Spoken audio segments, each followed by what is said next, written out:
চালাইতে চায় তার এখনই সুযোগ।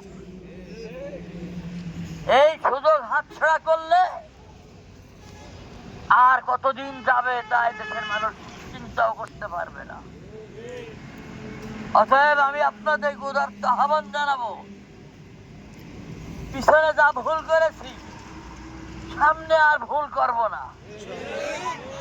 এই বছর আমাদের সমস্ত শক্তিকে প্রয়োগ করে মানুষকে বুঝের মাধ্যমে দাওয়াত দিয়া কিভাবে আমরা ইসলামী দলকে রাজসিংহাসনে বসাইতে পারি এবং ইসলামের সেই সনাতন নীতি জমিনের মধ্যে কায়েম করে এদেশের জনসাধারণ, পুরুষ নারী, হিন্দু বৌদ্ধ খ্রিস্টান সবাই শান্তিতে বাস করতে পারে, এইটি আমরা সচক্ষে দেখতে চাই।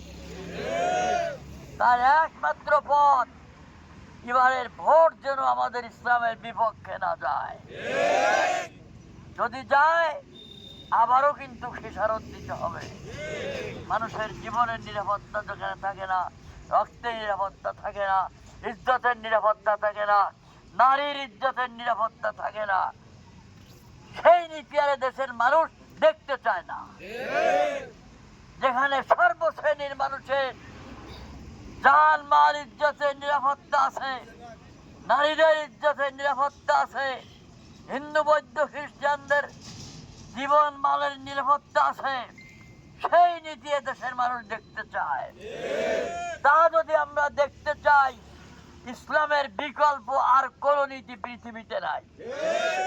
অতএব আল্লাহ যেন আমাদেরকে তৌফিক দান করেন, সমস্ত নীতিকে উপেক্ষা করে ইসলামের নীতি নিয়ে যারা ময়দানে আসছে আমরা তাদেরকে ভোট দিয়ে জয়যুক্ত করে ইসলামের সেই সুনীতি আমরা দেখতে চাই। আল্লাহ যেন আমাদেরকে তৌফিক দান করেন। যত রকমের বাধা বিপত্তি আসুক, আল্লাহ বলেন তোমরা হিম্মত করে মাঠে নামো, আমি তোমাদেরকে সাহায্য করব। কাজেই ভয় করে কোনো লাভ হবে না। আমরা হিম্মতের সঙ্গে মাঠে কাজ করব এবং আল্লাহর বিধানকে কায়েম করার জন্য চেষ্টা করব। আমরা যদি মারাও যাই তাহলে শহীদই মৌত। আর এই কুফরি নিজাম যারা কায়েম করবে তারা মারা গেলে কিন্তু শহীদই ইজ্জত পাবে না। এটা আমাদের মনে রাখতে হবে। আল্লাহ পাক আমাদের সবাইকে ইসলামের সুনীতি কায়েম করার জন্য ইসলামের পক্ষে ভোট দিয়া জয়যুক্ত করে আমরা যেন রসুলের আদর্শ দেশে প্রতিষ্ঠিত করতে পারি, সেই তৌফিক আল্লাহ পাক আমাদেরকে দান করেন। আমিন। আখির দাওয়ানা আলহামদুলিল্লাহি রাব্বিল আলামিন ওয়া সাল্লাল্লাহু তাআলা আলা খায়রি খালকিহি সাইয়্যিদিনা মুহাম্মাদিন ওয়া আলা আলিহি ওয়া আসহাবিহি আজমাইন। اللهم صل على سيدنا ومولانا محمد وعلى آل سيدنا ومولانا محمد وبارك وسلم.